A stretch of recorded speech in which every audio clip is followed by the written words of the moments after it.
Dat is een goede vraag. Ik denk dat de hersenen namelijk een hele belangrijke rol spelen bij ME. Ehm, en zoals je misschien inmiddels al doorhebt, hou ik mij met name bezig met ontsteking, immunologie. De klachten van ME duiden al heel lang op dat er iets van een ontstekingsproces gaande is. Er wordt ook al over de jaren heen worden heel veel bevindingen al gedaan, dat er toch iets zit te rommelen daar in dat immuunsysteem. Helaas worden die bevindingen nog niet heel erg goed over en weer bevestigd. En het zou best wel eens kunnen zijn, hè, want we meten dus die ontsteking telkens in het bloed. En dat is voor ons wetenschappers is dat heel makkelijk. Je neemt wat bloed af en je doet daar je onderzoek in.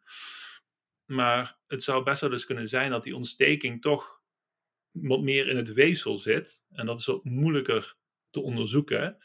Maar een van de, voor mij betreft, meer populaire theorieën is dat de ontsteking zich misschien in de hersenen bevindt. En dat is enorm moeilijk om dat te kunnen bevestigen. Er is wat geprobeerd met scans en dergelijke, maar dat blijkt toch allemaal net nog niet zo goed te zijn als dat we zouden hopen. Maar het zou enorm veel kunnen verklaren binnen het klachtenpatroon dat ME-patiënten laten zien. Dus ik denk dat ze op die manier, dus via de hoek van ontsteking, een hele belangrijke rol spelen.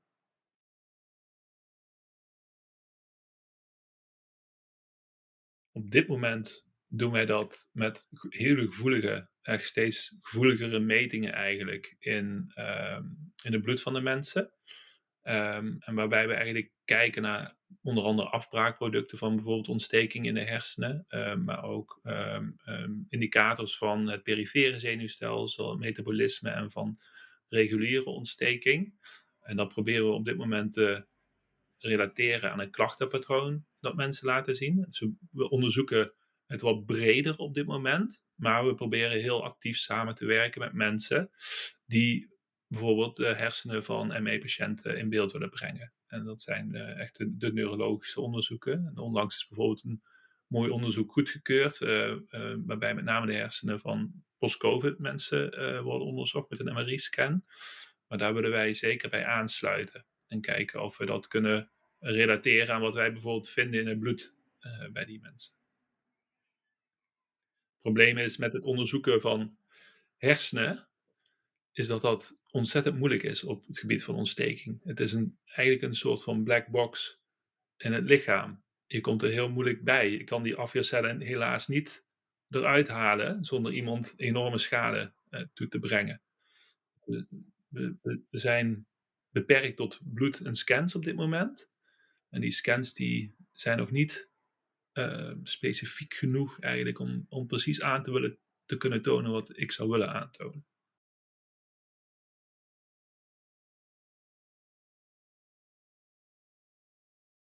Ik denk wat er best wel eens zou kunnen gebeuren in de hersenen van ME-patiënten, maar ook in de hersenen van PAIS-patiënten, is dat de ontstekingscellen die daar zitten, en dus eigenlijk wat wij noemen de macrofagen die in weefsels zitten en zich specifiek gaan huishouden in weefsels, die zitten ook in de hersenen.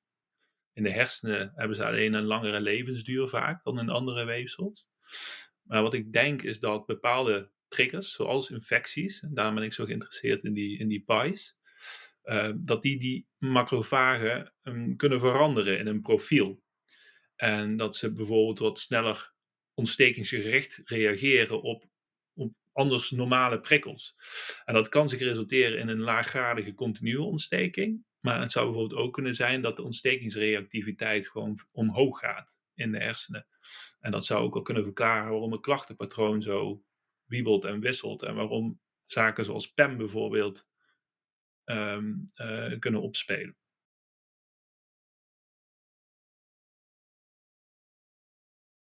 De hypothalamus is een enorm belangrijk onderdeel van de hersenen. Het zorgt eigenlijk voor een communicatie tussen de hersenen en het lichaam, door allerlei hormonen uit te scheiden.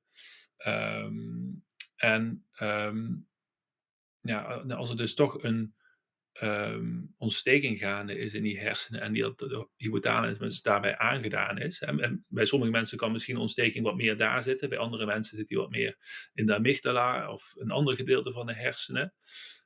Maar dan zou dat wel bepaalde symptoomclusters kunnen verklaren. En de hypothalamus is toch belangrijk, hè, om onze homeostase of eigenlijk onze balans gaande te houden. En die balans die lijkt ook bij zeker een aantal patiënten best wel ver te zoeken en heel fragiel. En dat zou best wel eens daardoor verklaard kunnen worden.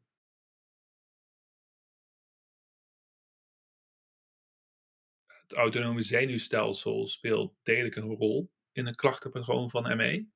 En zeker een gedeelte van de ME-patiënten hebben daar echt wel flinke last van. En je ziet het nu eigenlijk ook hè, met de recente COVID-uitbraak, dat er een heel groot aandeel van de mensen toch autonome klachten overhoudt na die infectie. Nou, wat ik dus denk dat er gebeurt, is dat die infectie het brein op een dusdanige manier aantast, dat er ontstekingsprocessen gaande zijn. En als die juist op dat autonome zenuwstelsel gaan zitten, dat het daardoor ontregeld wordt. Maar dat is een theorie. Want de echte verklaring hebben we helaas nog niet.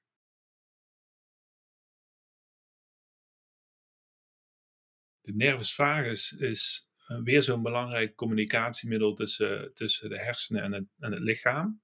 Ehm, het regelt eigenlijk vanuit de hersenen de autonome processen in het lichaam. En het zou in mijn optiek op 2 manieren best wel eens een belangrijke rol kunnen spelen. Zowel, namelijk, dat de nervus vagus, daarvan weten we dat bijvoorbeeld een infectie of, in ieder geval iets dat buiten de hersenen gebeurt, ontstekingsprocessen op gang kan brengen. En dat bepaalde ontstekingsmediators die ontsteking als het ware kunnen vertalen naar het brein. Dus de nervus vagus heeft receptoren voor ontstekingsmediators. Die kunnen daarop gaan zitten en vervolgens kan die ontsteking worden doorvertaald naar het brein. Dus een infectie in het lichaam kan op die manier dus naar het brein trekken. Andersom communiceert het brein via de nervus vagus weer met het lichaam. Dus als er in het brein een daadwerkelijke ontsteking gaande is, kan dat ook weer naar het lichaam zijn uitingen doen. En allerlei autonome processen, zoals we net hebben besproken, waar bijvoorbeeld best veel ME/CVS-patiënten en post-COVID-patiënten last van hebben.